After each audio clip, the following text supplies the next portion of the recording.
Hi! இன்றைக்கி ஒரு simple ஆனால் ரொம்ப டேஸ்ட்டான சட்னி. எப்போல்லாம் இந்த சட்னி செய்கிறோமோ அப்போல்லாம் எதுவுமே கொஞ்சம் கூட மீதி ஆகாது. அந்த அளவுக்கு இருக்கும்.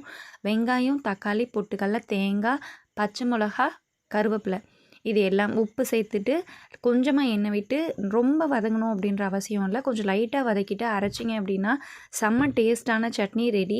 இன்றைக்கி டின்னருக்கு நான் மாப்பிளை சம்பா தோசை வச்சுருந்தேன். அதோடு சேர்த்து இந்த சட்னி செம்ம டேஸ்ட்டாக இருக்கும்.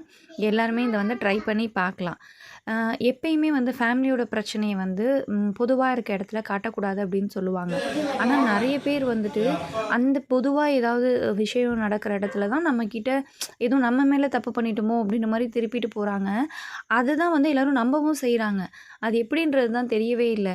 தப்பு பண்ணிவிட்டு நம்ம ஏதோ பயந்த மாதிரியும், தப்பு பண்ணாதவங்க எல்லார் கூடயும் கேஷுவலாக இருக்க மாதிரியும் அவங்கக்கிட்ட தான் எல்லோரும் பேசவுமே செய்கிறாங்க. இது எனக்கு மட்டும்தான் அப்படி இருக்கா? இல்லை ஜென்ரலாகவே அப்படி தானான்றது இது எனக்கு ஒரு பெரியவே யோசனை. தப்பு செய்யாத நம்ம ஏதோ தலை குனிஞ்சு நிற்கிற மாதிரியும், தப்பு செஞ்சவங்க எல்லார் கூடயும் சகஜமாக நம்மக்கிட்ட குறை சொல்கிறவங்க கூட அவங்கக்கிட்ட போயிட்டு ரொம்ப கேஷுவலாக பேசுகிறாங்க. அது எப்படி எல்லாருக்குமே முடியுது அப்படிங்கிறது எனக்கு தெரியவே இல்லை.